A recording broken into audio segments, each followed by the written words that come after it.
I know you're ready to move on to week 9. I really know you are. I know you got blown out in your fantasy contest. Your DraftKings week didn't go all that well. And you're saying, you know what? Just take me to week 9. Not yet. There's still a chance to scrape a little change back, to take a little back from them before you move on to week 9. Because tonight we got those Las Vegas Raiders. I'm always tempted to say Oakland. I may as well just say Oakland because you guys know who I'm talking about regardless. They're playing the Detroit Lions, and this one could be interesting because you know, you catch a beating. Sometimes you don't just bounce back. Just ask the San Francisco 49ers. Sometimes things can start to snowball. You look down and all of a sudden, those Minnesota Vikings are climbing back up, but then you find out that Kirk Cousins has like a torn Achilles, and then you're like, all right, we're good. We're still good. Green Bay's, okay, we're good. Chicago, okay, we're still good. But it doesn't matter. You still want to play well, and we don't know if that's going to be the case because we got a 7.5-point favorite here with the Detroit Lions taking on these Las Vegas Raiders. And maybe I'll just start with that. But before we start with that, how about we just take a quick look back at yesterday? A lot of those sniffs trended in the right direction. My favorite play, I talked about it on Francis and Friends and the Sunday video, the Dallas Cowboys. I've never seen a team have more of a week 1 reputation than the Rams that made its way all the way to week 8. But now I think people finally know the jig is up. They caught an absolute beating. CeeDee Lamb doubled his yardage total. The only thing we got screwed on was they benched Tony Pollard for like a third of the game because it was already out of reach. He was stuck at like 55 or something yards. So that one sucked. We nailed those Javonte Williams bets across the board. Maybe other than his alt receiving, but he went over that 75. Alt rushing destroyed the carries.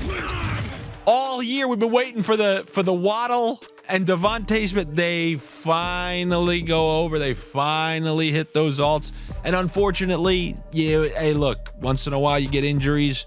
I liked Darren Waller because of what he had done the previous couple of weeks. Tyrod got hurt. He got hurt early in that game.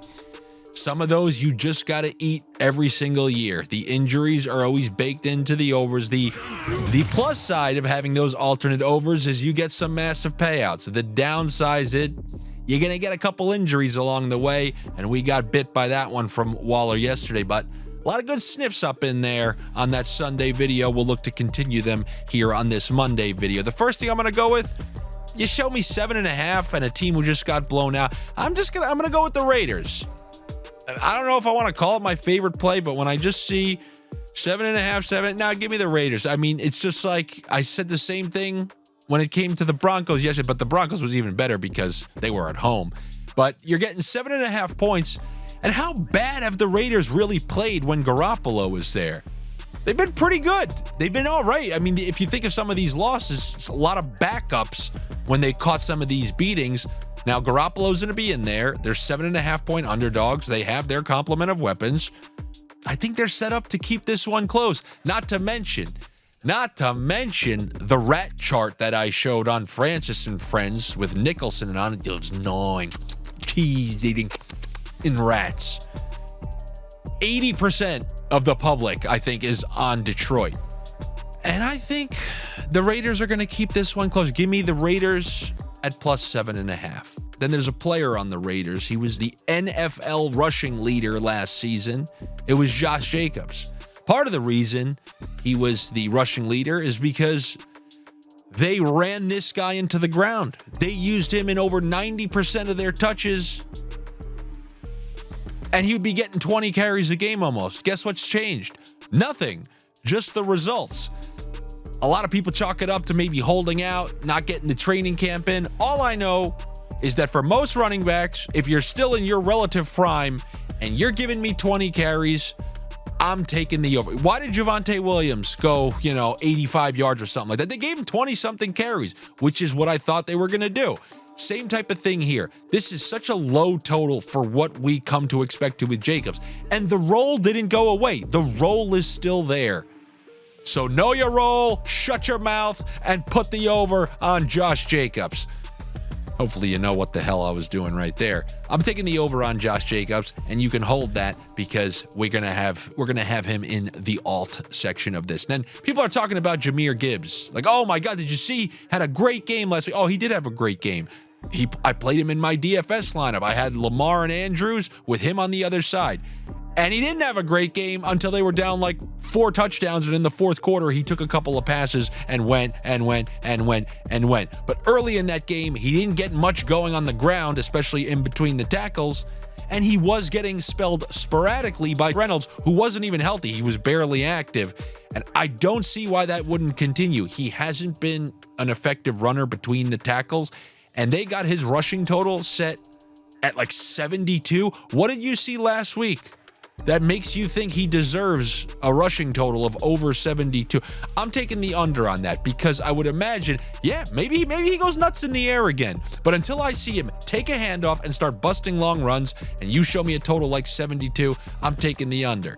The one thing that sucks is he does have home run hitting ability. So if he finds one of those Breece Hall holes, he can take it the whole way. But as you saw with Breece yesterday, doesn't always happen. I'm going to go with the under on rushing yards for Jahmyr Gibbs. Then we got the tight end on the Raiders, Mayer. He racked up like 50 yards on one drive with Garoppolo. Garoppolo got hurt, got out of the game, and we haven't really heard from him since. Well, look, Garoppolo's back. They've been searching for that third weapon, somebody else to use outside of Myers and Adams, and it was Mayer. And John Mayer playing songs and catching passes over the middle. But if you think that's going to continue, I mean, we clearly saw that they went to that a couple games ago, and think about what Mark Andrews did to this defense last week. He could be set up. I mean, his over is unbelievably low. So I'm going over on his as well. So we go over, we go under, we go over. And then how about we build ourselves a same game parlay? It's amazing how many of you say, one person on the Sunday video commented, man, it doesn't matter how my day's going. I just feel kind of a little better when you say that. So if it's at that level, me just grumbling parlay like a fake pirate. I'm not Daniel Day-Lewis here. I wasn't training like, how would a pirate really grumble parlay? What was it like when you didn't have any sort of dental hygiene, or how would that factor into me? What did I eat? Did I have a little indigestion, which would make me parlay? Oh my God, that was pretty good. See, that's what getting into character is, ladies and gents. You want to take acting classes? That's a whole different video to talk about a whole different bunch of things, right? That's on the whole other side of the park. And what's on this side of the park is that great Bet365 promotion where even if it's for this game, as long as you deposit $10 and place a $5 bet on that mega same game parlay that I just laid out. Really, my Pirates, it's getting better a lot. I don't do it outside of here. It's just getting better. Just like these promotions for Bet365. You deposit 10, make a $5 bet. They're giving you $150 in free bonus bets. As long as you're a new user on Bet365 and you're located in a state in the US that has Bet365 and sports betting is obviously permitted. If you're from Canada, we got a link for you in the description. If you're from the US, we got a link from you in the description. And if you're from anywhere else, we just call that international. We got a link for you in the description. Good luck to you. Better luck to me. You make sure you're subscribed here to the Odd Shopper channel to hear the progression of my grumble, my same game. I'll wait till next video to do it. That's why you should be back and subscribe here. And also follow me on social media. Where? Instagram, TikTok, you name it. Also, you come to my YouTube page, subscribe there. You never know when I'll be dropping videos there. Friday nights, I drop hockey videos talking about the weekend and my sniffing philosophies. Hopefully, I see you there. I'll talk to you tomorrow.